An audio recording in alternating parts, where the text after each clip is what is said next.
तो चले गए वृंदावन, राधा रमण जी को देख लिया, यही सुंदर हैं। कानों को सुनने का मन है तो आ गए कथा में, कथा सुन ली, यहीं कीर्तन सुन लिया, यहीं भजन सुन लिया, इससे ऊपर कुछ नहीं है। जीव को कुछ चखने का मन है तो पहुंच गए आश्रम में, जाके भंडारा पा लिया, ठाकुर जी का प्रसाद ले लिया, इससे बढ़िया कुछ नहीं है। नाथ द्वार चले जाओ, वहां का प्रसाद पा लिया, द्वारिकाधीश का प्रसाद पा लिया। मतलब भगवत संबंधी वस्तुओं को ही अपनी इंद्रियों को देना। जैसे कई लोग होते हैं वो ब्रांडेड चीज ही देते हैं अपने शरीर को, सिक से लेके नख तक कोई भी ऐसी चीज नहीं आनी चाहिए हमारे शरीर पर जो जिसमें कोई ब्रांड का टैग ना हो। और फिर ऐसे लोगों को बहुत वो माना जाता है आजकल, इन्फ्लुएंसर, ओ भाई ओ, ऐसे परफ्यूम लगाता है, ऐसे कपड़े पहनता है, ऐसे टी शर्ट पहनता है, ऐसी वैष्णव भी बन जाएं। उस सिक से नख तक एक भी सामग्री ऐसी प्रयोग ना करें जो भगवत संबंधी ना हो। सब भगवत संबंधी वस्तुओं का सेवन।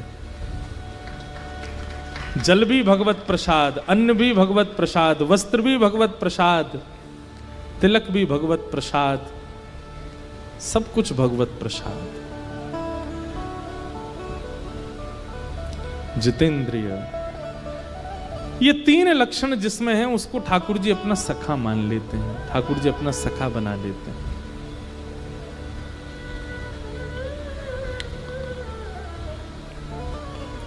सुदामा जी महाराज अपनी पत्नी के बड़े आग्रह पर द्वारिका गए, कथाएं सबको पता है। द्वारिका जाकर के श्री सुदामा जी महाराज बड़े दीनता में द्वारपालों से कहते हैं कि भैया हम सुदामा हैं, कृष्ण के बचपन के सखा हैं, और हमारा मिलने का बात करने की ऐसी कोई योजना नहीं है, समय हो तो करेंगे, नहीं तो हमको कहीं खिड़की से दर्शन करा दो। कृष्ण मेरे बचपन के सखा हैं, सांदीपनी गुरुकुल में हम दोनों साथ पढ़े। और बंधुओं, सुदामा जी कैसे सखा हैं पता है ठाकुर जी के? ठाकुर जी सो जाते हैं रात में और सुबह उठ करके पढ़ना है, गुरु जी सांदीपनी उपाध्याय जी परीक्षा लेने वाले हैं। सुदामा जी उठाते हैं, लाला उठ जा, परीक्षा है आज। ठाकुर जी कहें तू पढ़ ले, मुझे बता दियो। सुदामा जी पढ़ते हैं, अध्ययन करते हैं, और सुदामा जी अपनी परीक्षा पर ध्यान नहीं देते हैं, बैठे बैठे लाला की ओर देखते रहते हैं। जैसे ही प्रश्न जो गुरुजी ने लिख करके दिए हैं उन प्रश्नों में कोई कठिन प्रश्न आता है तो ठाकुर जी इशारा कर देते हैं, चौथो बता दे। तो फिर सुदामा जी, अब इससे कोई इन्फ्लुएंस मत हो जाना, ठाकुर जी भी तो चीटिंग करते थे। ये ठाकुर जी को कोई ज्ञान की आवश्यकता, वो ज्ञान के भंडार हैं, वो तो लीला कर रहे हैं सुदामा जी के साथ। सुदामा जी ऐसे सखा हैं ठाकुर जी, घनिष्ठतम। जितने दिन ठाकुर जी सांदीपनी विद्यालय में रहे, एक भी दिन ठाकुर जी ने अपनी थाली में भोजन नहीं किया। सुदामा जी की में करते हैं, और सुदामा जी से कहते हैं, देख मैं अभी अभी व्रत छोड़ के आया हूं सुदामा। बोले तो मोय अपने हाथ ते पानो ना आवे, यशोदा मैया अपने हाथ ते पवावे। अब यहां मैया तो है ना, तू पवा दे। तो सुदामा जी पवाते हैं ठाकुर जी को, सुदामा जी खिलाते। ऐसे सखा हैं सुदामा जी। अब कई बातें ऐसी हैं वो मंच से बोलने में अलग अलग ढंग में ले जाते हैं, पर इतनी घनिष्ठता है ठाकुर जी और सुदामा जी की कि सुदामा जी और ठाकुर जी जब वस्त्र धुलते हैं अपने, तो ठाकुर जी धुलने बैठते हैं, गुरु जी देखते हैं, क्योंकि बच्चे सब गुरुकुल में तो सब करते हैं बच्चे, तो गुरु जी ध्यान भी रखते हैं सब करें अपने आप। ठाकुर जी अपने वस्त्र लेके आते हैं धोने, गुरु जी जैसे आगे जाते हैं तो ठाकुर जी के वस्त्र भी सुदामा जी धो दे। तू बैठ जा लाला, तू मत कर, मैं धो दूंगा। और बढ़िया धो देते हैं। कभी कभी सुदामा जी के निजी अंग वस्त्र जो हर कोई नहीं पहनता, ठाकुर जी पहन के भाग जाते हैं। सुदामा जी कहते हैं, लाला जी अच्छी बात ना है, वो निजी वस्त्र है, वो भीतर को वस्त्र है, वो तो सबको धारण ना करना चाहिए। ठाकुर जी, अरे तू तो मेरा सखा है, तो हम दोनों तो पहन सके। ऐसे सखा है सुदामा जी। ऐसे सखा श्री सुदामा जी महाराज, और द्वार पर आकर के एक बार भी किसी को ये नहीं बोल रहे हैं कि मैं इतना घनिष्ठ हूं। मेरी कहीं दीन दशा देख करके कोई कृष्ण पर प्रश्न ना उठा ले कि इतने घनिष्ठ सखा हो तो तुम्हारी ये स्थिति क्यों है। कहीं मेरी अवस्था, मेरे वस्त्रों को देख करके मुझ पर तो दया आएगी, लेकिन एक प्रश्न भी तो उठेगा, इतने घनिष्ठ हो श्री कृष्ण के और तुम्हारे ऊपर ये इतनी दया भी नहीं करी ठाकुर जी ने। इसलिए सुदामा जी किसी को नहीं बताते, बस इतना कहते हैं हम दोनों सखा। आजकल के लोग पड़ोसी के यहां चाय पी के चला गया प्रधानमंत्री, अपना ढिंडोरा पीटते। हमारे यहीं तो आए थे, यहीं पे ही बैठे थे, हमारे द्वार पे बैठ के गए, मैंने ही मठरी दी थी उनको जबरदस्ती। हम लोग बड़े संबंधों के प्रचार करने में दुगना तिगुना करके बोलते हैं, और एक सुदामा जी हैं जिन्होंने अपनी पत्नी को वर्षों तक नहीं बताया कि श्री कृष्ण मेरे सखा हैं। भैया एक बात कहें,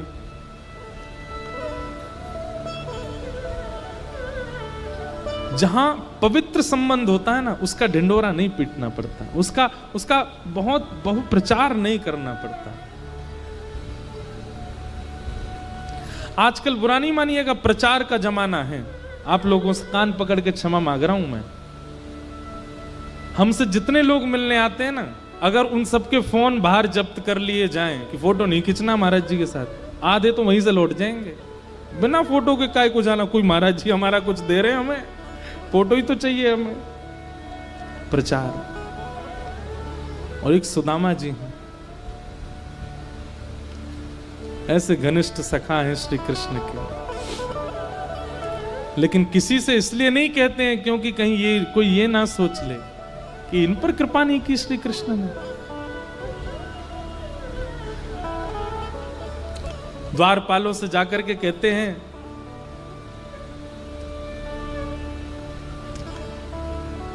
मेरे सखा हैं बचपन के श्री कृष्ण। हम दोनों सांदीपनी गुरुकुल में पढ़े थे साथ में, तो द्वारपाल थोड़े से व्यंग में हंस जाते। अच्छा हाँ, आपके संगी पढ़े होंगे ठाकुर जी। सुदामा जी बोले हाँ हम संगी पढ़े थे।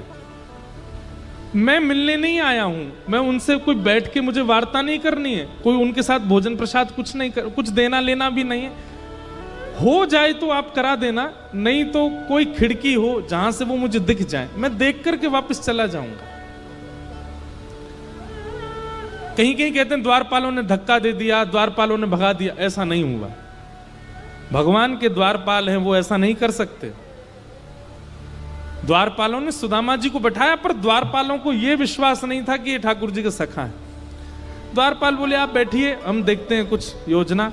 द्वारपाल भीतर गए, ठाकुर जी प्रसाद पा रहे थे, तो सुदामा जी के सहित कई नगरों के राजा भी आए हुए हैं। द्वारपालों ने जाकर के कहा फलाने देश के राजा आए हैं। भगवान बोले अभी बैठाओ। वहां के राजा आए, उनको कहो 2 दिन रुकें। वहां के राजा आए, ऐसे करके सब बता रहे थे। वहां के महंत आए, वहां के पुरोहित आए, आदि आदि सबका बताते हुए ठाकुर जी हम भूल गए बताना, एक ब्राह्मण और आया है। अच्छा कौन है? अपने आप को आपको आपके बचपन का सखा बता रहे हैं, ऐसा कह रहे हैं कि आपके संग विद्यालय में पढ़े सांदीपनी गुरुकुल में। लेकिन ठाकुर जी तन की स्थिति तो बहुत दयनीय है उनकी। उनके वस्त्र ना जाने कितनी जगह से तो रफू हुए और तन पे हड्डी इतनी है कि उंगलियों पर गिन लिया जाए। बीच बीच में प्रशंसा भी करते हैं, लेकिन इन सब के बावजूद भी ललाट पर तेज तो बहुत है उस ब्राह्मण के। ऐसा लगता है कि त्रिकाल संध्या करता होगा। बहुत दूर से चल के आया, पैरों में छाले पड़ गए हैं और कह रहे हैं कि हमें मिलने का ऐसा कोई मन नहीं है। ठाकुर जी अगर अवकाश देंगे तो मिलेंगे, नहीं तो कहीं खिड़की से आपको देख करके जाने को राजी हैं। उन्होंने अपना नाम सुदामा बताया। सुदामा नाम सुनते ही ठाकुर जी स्तब्ध हो गए और ठाकुर जी को वो बात चुभ गई कि पहले राजाओं का परिचय दिया गया, पहले सबके बारे में बताया गया, सबके इतना महिमा मंडन किया गया, और श्री सुदामा जी का नाम अंत में वो भी भूल गया था, याद आई तो बताने लगा। इस प्रकार से परिचय दे रहा है। ये क्या जानता है कि सुदामा मेरे लिए कौन है? भगवान बोले सुदामा आया द्वार पर। जी भगवान, और तुम उनको वहीं छोड़ के आ गए हो? प्रभु आप प्रसाद पा रहे थे। इतना तो ठाकुर जी ने सुना ही नहीं है। थाली सामने रखी है, साक्षात लक्ष्मी पराम्बा जगदम्बा रुक्मणी सामने भोजन हाथ में रोटी परोसने को खड़ी हैं। सब बड़े बड़े ऋषि महा सब वेद ध्वनि कर रहे हैं, ठाकुर जी प्रसाद पा रहे हैं, और बीच प्रसाद में ठाकुर जी अपनी चौकी से कूद पड़े। चाहते तो दंड देते, विलंब चाहते तो दंड देते, समझाते, बात करते, लेकिन ठाकुर जी को इतना सब्र कहां। सुदामा बाहर खड़ा है, नेत्रों से अश्रुधार गिर रहे हैं, दौड़ रहे हैं ठाकुर जी। मुकुट कहीं गिरा, जैसे कोई बेसुध हो जाता हो, जैसे किसी को अपने तन की सुध ना रहती हो। इस अवस्था में ठाकुर जी आ गए, दौड़ पड़े द्वार पर, मेरा मित्र सुदामा आया है, मेरा सखा आया है। आज वर्षों बाद सुदामा को देखने जा रहे हैं। 7 देहरियां हैं ठाकुर जी के भवन में। हर देहरी पर बड़े बड़े राजा, बड़े बड़े सैनिक, बड़े बड़े गाजे बाजे बजाने वाले खड़े रहते हैं ठाकुर जी के स्वागत सम्मान में। हाँ, सब ठाकुर जी को देख रहे हैं, और ठाकुर जी की इस आतुरता को देख के सब पीछे दौड़ रहे हैं। ऐसा कौन आ गया जिसके लिए ठाकुर जी दौड़े चले जा रहे हैं? मुख्य द्वार पर पतले दुबले से सुदामा जी कोने में खड़े हैं। ठाकुर जी को दौड़ता आके देख 2-3 लोगों ने तो कोहनी मार के सुदामा जी को पीछे कर दिया, पीछे हटो, ठाकुर जी आ रहे हैं। और सुदामा जी दौड़े दौड़े आए, और मुख्य द्वार पर आकर के मानो जैसे आर्तनाद में, करुण पुकार में ठाकुर जी मेरा सुदामा कहां है? उस भरी सभा में भीड़ लगी थी द्वार पर, तभी ठाकुर जी देखते हैं कोने में सुदामा जी के सजल नेत्र खड़े। ठाकुर जी ने अंक से भर लिया, मेरे सुदामा आ गए हो, मेरो सुदामा आ गए हो, मेरो सखा आ गए हो। बार बार सुदामा जी के मुखमंडल को देखते हैं, फिर से अपने हृदय से लगा लेते हैं, फिर उनके मुख को देखते हैं, फिर हृदय से लगाते हैं। और सुदामा जी को संकोच हो रहा है। ठाकुर जी के स्पर्श के सुख से वो आनंदित हो रहे हैं, पर इतनी सभा देख के वो संकोच कर रहे हैं कि लाला इतनो प्रेम प्रकट मत करे, नहीं तो पर सबरे प्रश्न उठाएंगे। इतना इतना प्रिय सखा, और ये दशा में।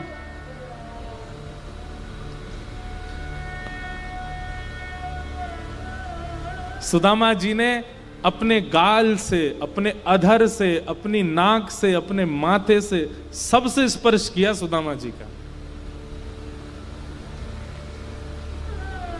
अपने नेत्रों के जल से मानो अभिषेक कर दिया सुदामा जी का। बहुत देर हो गई, ठाकुर जी द्वार पे ही बस अंक में भरे भरे खड़े हैं, और जितने लोग वहां खड़े हैं सब देख करके आश्चर्य कर रहे हैं, ये कौन है? भगवान बोले, बड़े दिन में आए सुदामा। अरे देखो द्वारिकावासियों, ये मेरा सखा सुदामा, मेरा प्राण सुदामा है। कभी इसके बारे में तुमने नहीं सुना होगा, ये क्योंकि प्रचार नहीं करता है, आज आया पहली बार द्वारिका। और ठाकुर जी गले में गलवैयां डाल करके सुदामा जी को लेकर के भीतर जा रहे हैं, और बीच बीच में चलते चलते ठाकुर जी को जाने क्या होता है, रोकते, फिर सुदामा को अंक से भर लेते हैं। तुझे इतने दिन में याद आई मेरी, इतने दिन बाद आया तू। मानो आज ठाकुर जी अपना राजकीय स्वरूप भूल गए हों। सुदामा जी को लेकर के अपनी स्वधर्मा सभा में पहुंचे, जहां ब्रह्मादि देवता भी आते हैं, और किसी आसन पर नहीं, किसी सामान्य कुर्सी पर नहीं, किसी सामान्य चौकी पर नहीं, द्वारिका के राज सिंहासन पर ले जाकर के सुदामा जी को बैठा दिया। बैठे हुए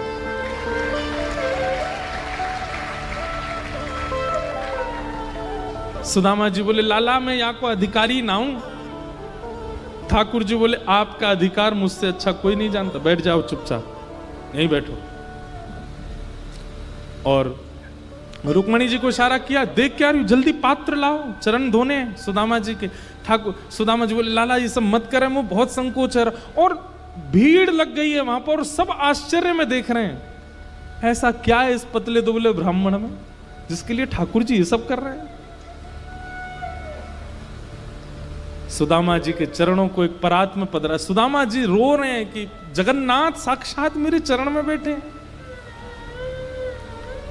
देख सुदामा सुदामा की दीन दशा, करुणा करके करुणा निधि रोए, पानी परात को हाथ छुयो नहीं, नैनन के जल सो पग धोए। सुदामा जी के नेत्रों से अश्रुजल प्रवाहित होने लगा,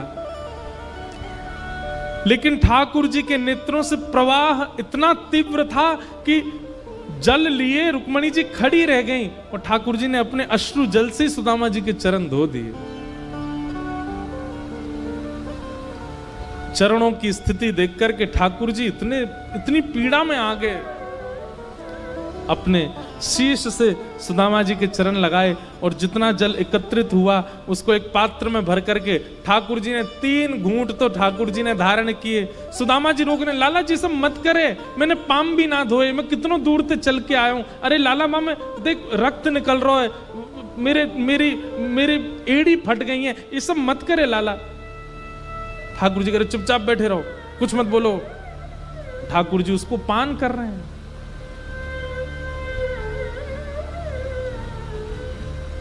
रुक्मणी आदि सब पटरानियों को भगवान ने इशारा किया, सब अंजलि फैला के बैठो और सबको ठाकुर जी देकर के आए, पान करो। अपने महामंत्री को आज्ञा कर दी, ये बचा हुआ जितना जल है इसको पूरी द्वारिका में छिड़काव करवा, एक कोना भी रहना नहीं चाहिए, मेरी द्वारिका आज पवित्र हो जाएगी सुदामा जी के चरण दल से।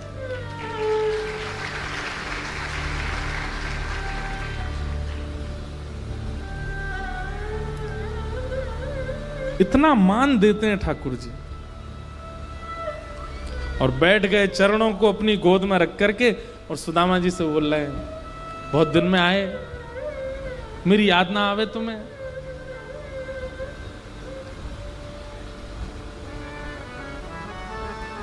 सुदामा जी आपको ब्याह है गो?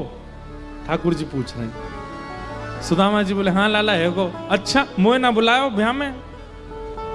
लाला अब तो तू राजा बन गए, तो ये बुलावे को मतलब है तेरे संग में 25-30 तो हाथी आमेंगे, 50-60 घोड़ा आमेंगे, उन पे बैठ के सैनिक आमेंगे और इतने लोगों ने बुला के दावत करानो मेरे बस की बात तो ही नहीं लाला।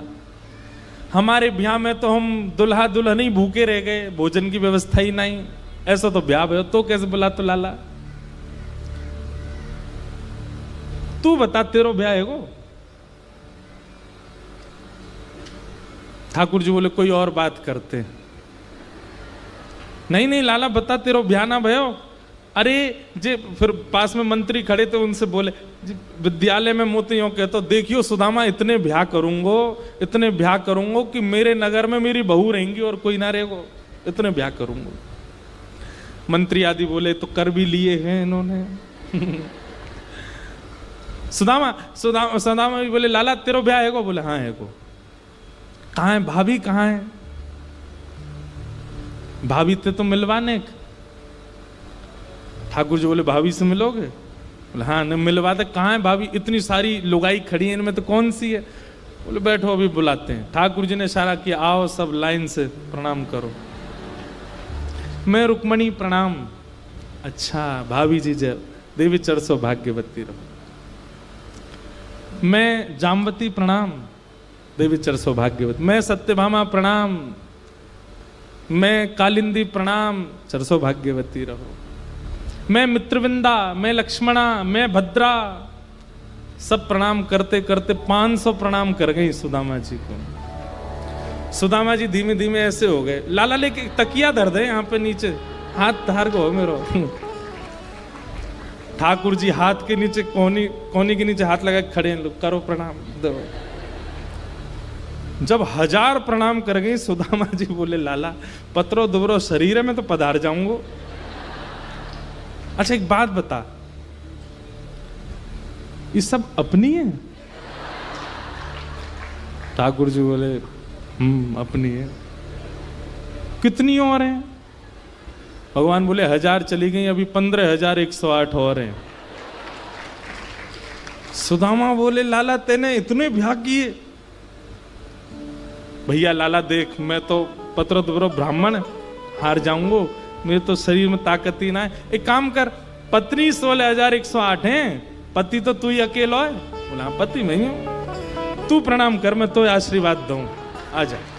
और जैसे ही ठाकुर जी ने दंडवत प्रणाम किया है, आकाश में देवताओं के नेत्र सजल हो गए। साक्षात जगन्नाथ जगत दिहंता जगदाधार सुदामा जी के चरणों में दंडवत प्रणाम कर रहे हैं और ठाकुर जी को आशीष दे रहे हैं। संपूर्ण द्वारिका नगरी के नेत्र सजल हो गए इस प्रेम मिलन को देख करके। सुदामा जी ने उठा करके हृदय से लगाया।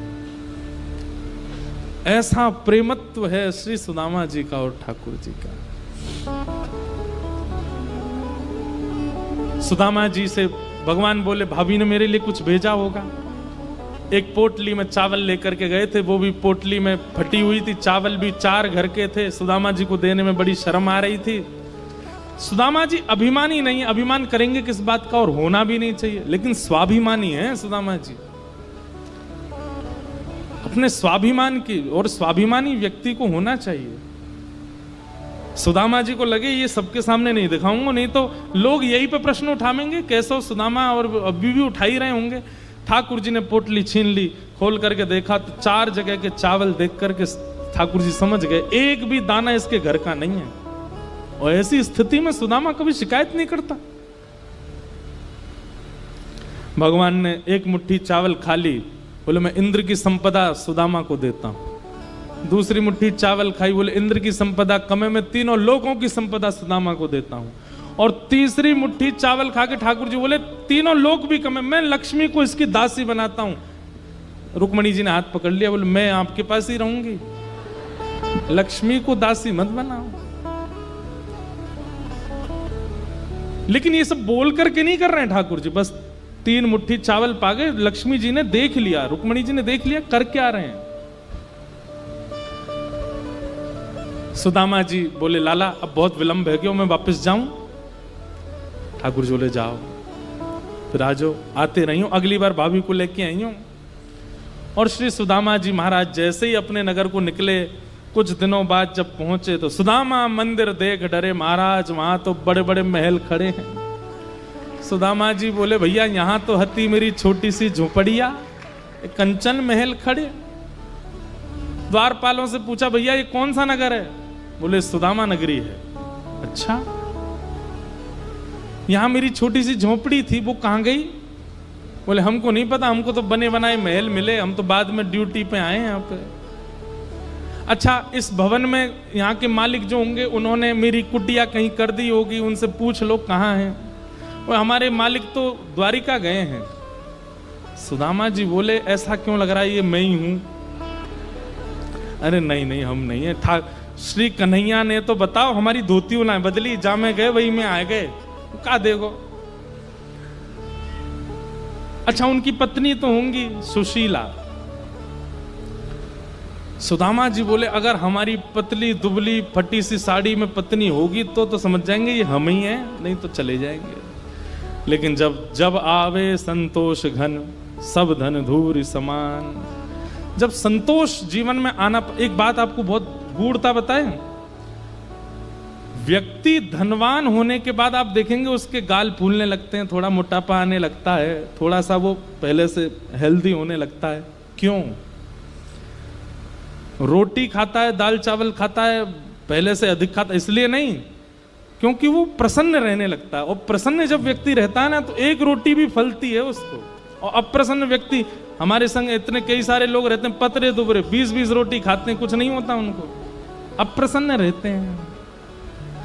और प्रसन्नता जैसी बढ़ती है तो शरीर में लगने लगता है सब माल। सुदामा जी की पत्नी अब थोड़ी सी भारी हो गई थी, और नई साड़ी और बढ़िया सुंदर बन के जैसे ही बाहर आने लगे, सुदामा जी देख करके बोले सुशीला।